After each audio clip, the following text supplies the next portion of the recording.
کی ضد ہے۔ یہاں یہ باب تفعیل سے آیا ہوا ہے۔ طلاق کہتے ہیں علیحدہ کرنا، الگ کرنا، دور کرنا، چھوڑ دینا، علیحدگی اختیار کرنا، اس سے متعلق اس کے معنی ہیں۔ اور یہ نکاح کی ضد ہے۔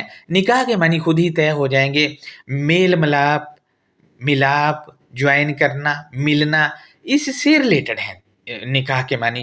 لہٰذا نکاح کی ضد طلاق ہے۔ نکاح کے معنی سمجھ لیں، طلاق کے معنی آ جائیں گے آپ کو خود ہی، اور طلاق کے معنی سمجھ لیں گے تو نکاح کے معنی آپ کو خود ہی پتہ چل جائے گا کہ یہ ہے۔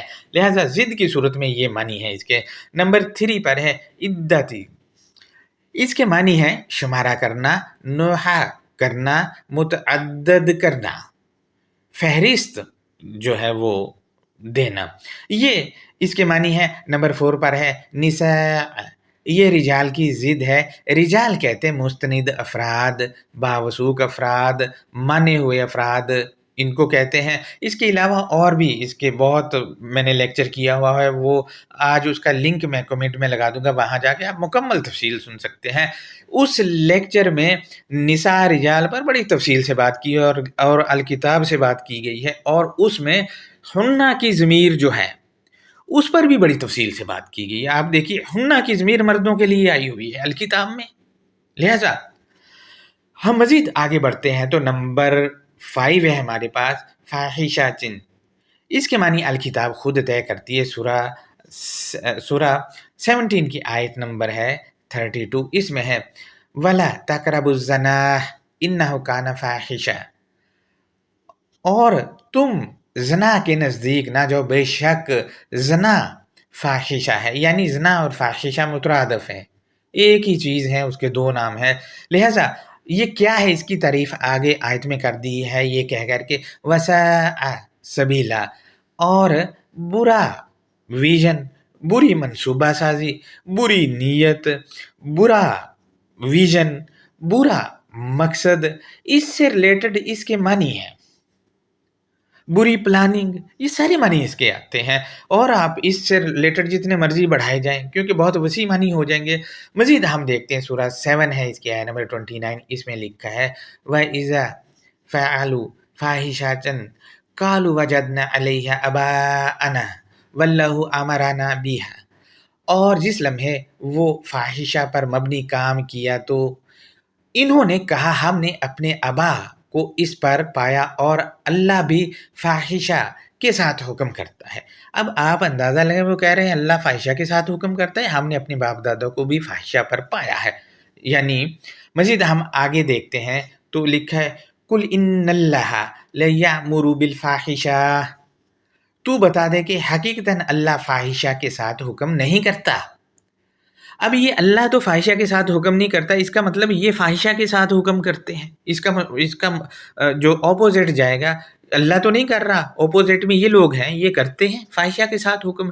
یعنی مزید ہم آیت میں آگے دیکھتے ہیں تو لکھا ہے أَتَقُولُونَ عَلَى اللَّهِ مَا لَا تَعْلَمُونَ، تم لوگ کیوں کہتے ہو اللہ پر جو تم جانتے نہیں ہو، یعنی وہ بات جس کا علم نہیں، جس کو تم نہیں جانتے، وہ اللہ کی طرف منسوب کر دو گے تو فاحشی کر رہے ہیں، آپ فاحشی کر رہے ہیں۔ یہ فاحشی کی ڈیفینیشن ہے ان آیتوں میں۔ لہٰذا دوسری آیتوں میں ہم بعد میں جب لیکچر کریں گے تو اس کو مد نظر رکھ کے ہم دیکھیں گے وہاں کیا ڈیفینیشن ہے۔ فی الحال یہ ڈیفینیشن اس کی سامنے آئی ہے۔ اگر اب آپ یہاں فاحشی سیکس سے متعلق اور اباءنا میں باپ دادا لے لیں تو پھر باپ دادا آپ کے یہیں سیکس کرتے رہیں ساری عمر، جبکہ اس آیت کے آخر میں لکھا ہے کہ تم اللہ پر وہ کہتے ہو جو تم نہیں جانتے ہو، یعنی جس کا پتہ نہیں وہ اللہ کی طرف الکتاب کے تھرو یا الکتاب کے علاوہ منسوب کرتے جانا، وہ فاحشہ کہلاتا ہے الکتاب کی نظر میں۔ لہٰذا ہم مزید آگے بڑھتے ہیں تو نمبر 6 پر ہے مبینات۔ یہ اسم الفاعل واحد مؤنث ہے، لیکن کسی مترجم نے بطور اسم فاعل اس کا ترجمہ ہی نہیں کیا، جبکہ اس کے معنی ہوں گے وضاحت کرنے والی، واضح ہونے والی، کھلنے والی، یہ اس کے معنی ہے۔ نمبر 7 پر ہے بیوچی، اس پر بہت سے لیکچر ہم کر چکے ہیں، وہ سب کی تفصیل میں لنکس آج کے لیکچر کے کومنٹ میں لگا رہا ہوں، جس نے جائزہ لینا ہو اس کے معنی وغیرہ سارا کچھ وہاں سے آپ اور بھی بہت سے لیکچر دیکھ سکتے ہیں، لہٰذا اس پہ ترتیب سے میں نے لکھا ہوا ہے کہ اس لیکچر میں معنی ہے، اس میں یہ ہے، اس میں وہ، آپ پڑھیں گے تو آپ کو خود ہی سمجھ آتی جائے گی۔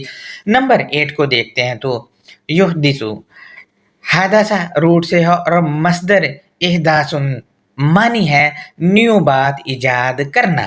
یہ مشہور الفاظ کے معنی تھے۔ اب آیت کی انڈرسٹینڈنگ کی جان بڑھتے ہیں تو بسم اللہ الرحمن الرحیم، اللہ نرمی کرنے والے مہربانی کرنے والے کی شناخت یا پہچان کے ساتھ۔ ہم دیکھتے ہیں سورہ 65 ہے، اس کی آیت نمبر ہے 1، اس میں لکھا ہے یا ایھا النبی اذا طلقتم النساء، اٹینشن وہ جو خاص خبر دینے والے جس لمحے تم سب نے فیلڈ کے ناکام افراد یا ادھورے افراد یا بے وثوق افراد کو علیحدہ کرنا تھا۔ اب دیکھیں یہاں پر نبیو سنگولر ہے، لیکن اذا جو کہ ہنگامی حالت کے لیے ہے، اس کے بعد طلقتم جو آیا ہے وہ جمع میں آ گیا ہے، یعنی ایک نہیں ہے، خبر دینے والا ایک نہیں بہت سے ہیں، نبی بہت سے ہیں۔ انہوں نے کیا کرنا ہے وہ آیت میں بتایا گیا، اٹینشن وہ جو خاص خبر دینے والے جس لمحے تم سب نے فیلڈ کے ناکام افراد یا ادھورے افراد یا بے وثوق افراد کو علیحدہ کرنا تھا۔ اب دیکھیں ادھورا افراد جو علمی ادھورا بھی ہو سکتا ہے یا کسی اور فیلڈ میں بھی ادھورا ہو سکتا ہے، ناکام افراد کسی فیلڈ کا بھی ہو سکتا ہے اور ناکام عام لائف والا بھی ہو سکتا ہے۔ تیسرا ہے بے وثوق، یعنی جو اثر و رسوخ نہیں رکھتا۔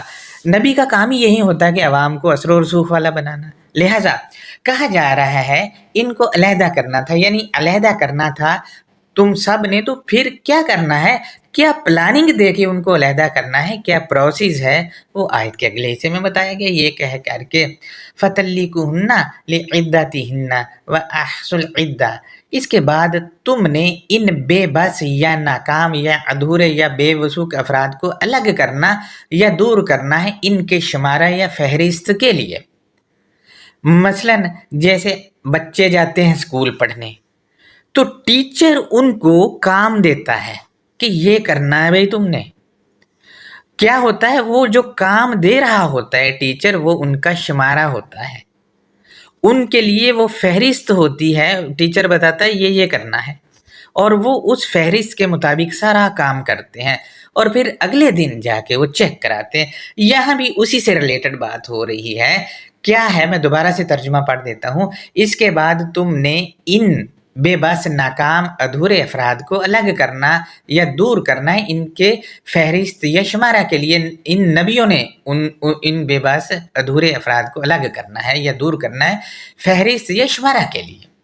مزید کیا ہے وَأَحْصُوا الْعِدَّةَ، اور تم تفصیل بیان کرو خاص فہرست یا شمارہ کی۔ یہ نبی جو ہیں وہ فہرست بیان کریں گے، خاص شمارے یا فہرست کی، اور زندگی کے متعلق خاص شمارہ یا فہرست الکتاب میں دے دیا گیا ہے۔ یہیں سے نبی تفصیل بیان کرتے ہیں خاص فہرست یا شمارے کی جو انسانیت کے لیے دیا گیا ہے، مکمل تفصیل بیان کرتے ہیں۔ وہ ان کو جو الگ جو کرنا ہے یہ کمزور یا پھر ادھورے افراد کو، وہ اس لیے کہ نبی ان پر تفصیل بیان کریں گے، وہ تفصیل جو بیان ہوگی وہ ان کے لیے شمارہ ہوگا، اس شمارے پہ انہوں نے کام کرنا ہے۔ جب کام کرنا ہے تو پھر جیسے ہمارے بچے کرتے تو وہ جا کے ٹیچر کو چیک بھی کراتے ہیں۔ تو مزید کیا ہے یہ شمارہ کیوں دیا گیا وہ بتایا گیا آیت کے اگلے حصے میں، اس لیے کہ وَاتَّقُوا اللَّهَ رَبَّكُمْ، اور تم اپنے پالنے والے اللہ سے جڑے رہو، یہ اس وجہ سے دیا گیا فہرست یا شمارہ کہ اللہ سے جڑے رہنا ہے، یا تم اپنے اللہ کا بھروسہ رکھو، اللہ پر بھروسہ کرنے کے لیے شمارہ یا فہرست نبیوں نے ان پر بیان کی ہے۔ مزید کیا ہے وہ آیت کے اگلے حصے میں بتایا گیا ہے لَا تُخْرِجُوهُنَّ مِن بُيُوتِهِنَّ وَلَا يَخْرُجْنَ، تم ان کو نہ نکالو ان کے دستوروں سے یا منشوروں سے، اور نہ وہ افراد کی جماعت تمہیں نکالے، یعنی منشور یا دستور جو ان کے ہیں ان سے ان کو نہیں نکالنا، لیکن اس کے لیے ایک شرط لگائی گئی، وہ شرط یہ ہے کہ الا ان یاتین بفاحشۃ مبینہ، مگر کہ وہ واضح ہونے والی برائی یا پلان یا منصوبہ سازی یا ویژن کے ساتھ آئے۔ اب برا پلان ہوگا، بری ویژن ہوگی یہ کمزور افراد کا، یا جو ناکام ہے یا جو بے وثوق افراد ہے اس کا برا پلاننگ یا برا ویژن یا برا منصوبہ سازی پھر سے ہوگی، تو پھر جو ان کے جو منشور ہے جس کی وجہ سے وہ برا منصوبہ بنا رہے ہیں، بری جو ہے پلاننگ کر رہے ہیں، اس سے ان کو نکال لینا ہے تاکہ وہ بھی دوسری طرف ہو جائیں، جو بری چیز ہے اس کو الگ کر دیں ان سے۔ لہٰذا ہم مزید دیکھتے ہیں آیت کے اگلے حصے میں، تو مزید کیا کرنا ہے وہ بتایا گیا ہے، وَتِلْكَ حُدُودُ اللَّهِ، اور وہ فراہم کردہ شمارہ یا فہرست ہی اللہ کی حد بندیاں ہیں۔ اب دیکھ لیں، عدہ جو ہے وہ حد بندیاں ہیں، فہرست یا شمارہ جو دیا ہے رب نے اس میں حد بندیاں ہیں ہمارے لیے، وہ ہمارے لیے حد بندیاں ہیں۔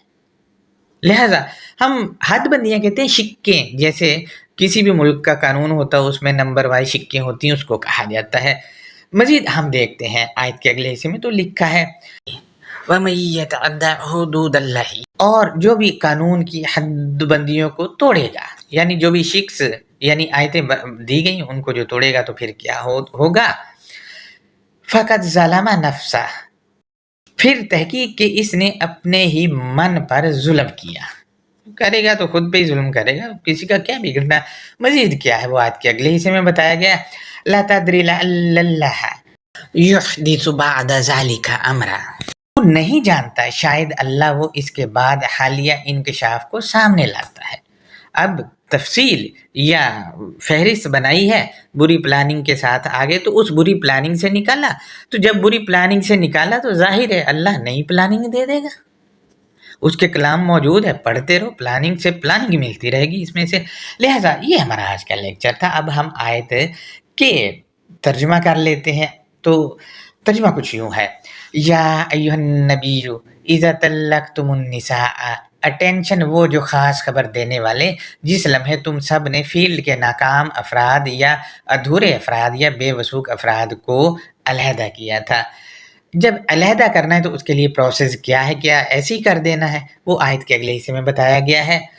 فَطَلِّقُوهُنَّ لِعِدَّتِهِنَّ وَأَحْصُوا الْعِدَّةَ، اس کے بعد تم نے ان بے بس یا ناکام یا ادھورے یا بے وثوق افراد کو الگ کرنا یا دور کرنا ہے ان کے شمارہ یا فہرست کے لیے، اور تم تفصیل بیان کرو خاص فہرست یا شمارے کی۔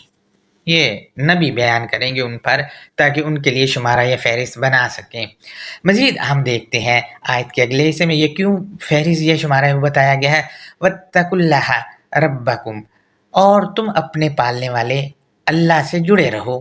مزید کیا ہے آیت کے اگلے حصے میں وہ بتایا گیا، اَلَا تُخْرِجُوهُنَّ مِن بُيُوتِهِنَّ وَلَا يَخْرُجْنَ، تم ان کو نہ نکالو ان کے دستوروں یا منشوروں سے، اور نہ وہ افراد کی جماعت تمہیں نکالے، مگر شرط کیا ہے وہ آیت کے اگلے حصے میں بتائی گئی ہے، اِلَّا أَن يَأْتِينَ بِفَاحِشَةٍ مُبَيِّنَةٍ، مگر وہ واضح ہونے والی بری پلاننگ یا بری منصوبہ سازی کے ساتھ ہیں۔